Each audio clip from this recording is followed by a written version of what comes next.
کیا آپ جانتے ہیں کہ جنات کیا ہوتے ہیں؟ اور کیا آپ نے جنات کے واقعات اپنے ارد گرد رونما ہوتے ہوئے دیکھے ہیں؟ اور کیا آپ یہ بھی جانتے ہیں کہ ان کا وجود ہر طرف موجود ہے؟ تو چلیے ہم اپنا ایک نیا موضوع شروع کرنے جا رہے ہیں، جس میں جنات کی سائنسی تخلیقی وجوہات بیان کی جائیں گی کہ جنات کیسے، کیوں اور کس طرح سے موجود ہیں۔ چلیے پہلے کچھ دلچسپ واقعات سنتے ہیں۔ محمد عرفان کراچی لکھتے ہیں کہ میں پرسوں یعنی اتوار 29 ستمبر 1967 کو چند دوستوں کے ساتھ ٹھٹھے گیا تھا۔ وہاں چند مشہور مزارات ہیں، مثلاً عبداللہ صحابی رحمت اللہ علیہ کا مزار، شاہ فیصل کا مزار اور مائی مکلی رحمت اللہ علیہ کا مزار۔ میں یہاں صبح سے رات کے 8 بجے تک رہا۔ کچھ لوگوں کی عجیب و غریب حالت تھی۔ مثال کے طور پر ایک کمزور دبلا پتلا سا لڑکا جس کی عمر 16-17 برس کی ہوگی، کبھی عبداللہ صحابی رحمت اللہ علیہ کے مزار کی طرف آتا، کبھی شاہ فیصل کی قبر کی طرف، اور چیخ چیخ کر چلا کر کہتا کہ بادشاہ مجھ کو چھوڑ دے، میں تھک گیا ہوں، بادشاہ اسے جلا دے، یہ مجھے 8 سال سے پریشان کر رہا ہے، بادشاہ اسے تو نے بگا دیا تھا، اس نے جھوٹی قسم کھائی تھی، یہ پھر آ گیا، مجھے حکم دے دے بادشاہ، میں اسے جلا کر راکھ کر دوں گا، مجھ سے اتنی لمبی حاضری نہیں دی جاتی بادشاہ۔ یہ الفاظ، یہ سے ملتے جلتے الفاظ اس کے منہ سے برابر نکل رہے تھے۔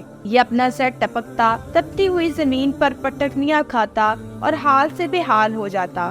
کمزور بے قرار لڑکے کی ماں نے بتایا کہ اس کے سر پر جن کا سایہ ہے اور یہ سب کچھ جن کہہ رہا ہے اور کر رہا ہے۔ جب تھوڑی دیر کے بعد وہ لڑکا ہوش میں آیا تو میں نے اسے اپنے پاس بلا کر پوچھا کہ تم کیا کام کرتے ہو؟ کہنے لگا قالین بانی کا کام کرتا ہوں۔ اس کام میں تمہیں کتنی آمدنی ہو جاتی ہے؟ کہنے لگا 5 روپے روز۔ پھر اس نے واقعہ سنایا کہ میں کیرم کا چیمپئن ہوں، اس کھیل میں مجھے انعامات بھی ملے ہیں اور میرے فوٹو کیرم کلب میں لگے ہوئے ہیں۔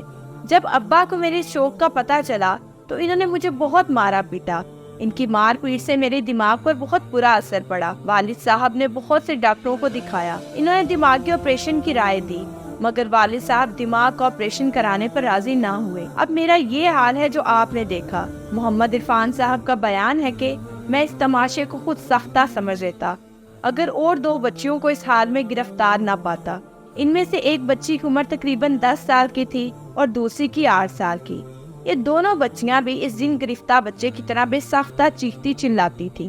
کبھی عبداللہ صحابی کے مزار کی طرف دوڑتی، کبھی شاہ فیصل کے مزار کی طرف۔ یہ بچیاں 5 روز سے ان مزاروں پر مقیم تھی۔ لوگ اسے حاضری لگانا بھی کہتے ہیں۔ ایک بچی کو میں نے مسلسل 2 گھنٹے تک اپنی جان کو گزن پہنچاتے دیکھا۔ اس نے پانی مانگا، ہم نے پانی دینا چاہا، مگر لوگوں نے روک دیا کہ ہرگز پانی نہ دینا، یہ خود پانی نہیں مانگ رہی، یہ جن مانگ رہا ہے۔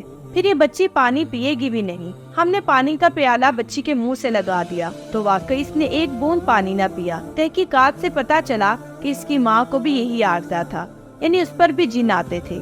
یہ بھی معلوم ہوا کہ اس بچی کا باپ ستیلا ہے، وہ بچی پر بے حد ظلم ڈھاتا ہے، جس سے یہ کیفیت ہو گئی ہے۔ لوگ کہتے ہیں کہ بچی جن گرفتہ ہے۔ کیا واقعی جن گرفتہ ہے؟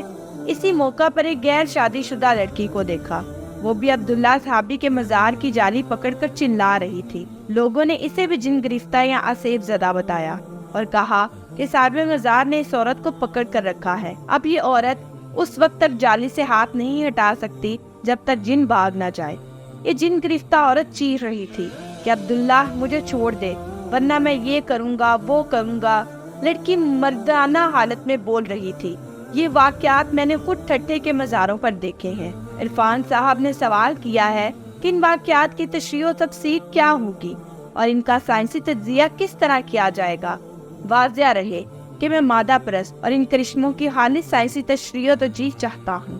امید ہے ہمارا یہ نیا موضوع آپ کے لیے بہت معلوماتی رہا ہوگا، اور ہمارے اہم موضوعات کو دیکھنے اور سننے کے لیے ہمارے چینل کو لائک، شیئر اور سبسکرائب کرنا مت بھولیں، اور بیل آئیکن کا بٹن ضرور پریس کریں تاکہ ہر آنے والی نئی ویڈیو کا نوٹیفیکیشن آپ کو آپ کی اسکرین پر ملے۔ اب میں آپ سے اجازت چاہوں گی۔ شکریہ، اللہ حافظ۔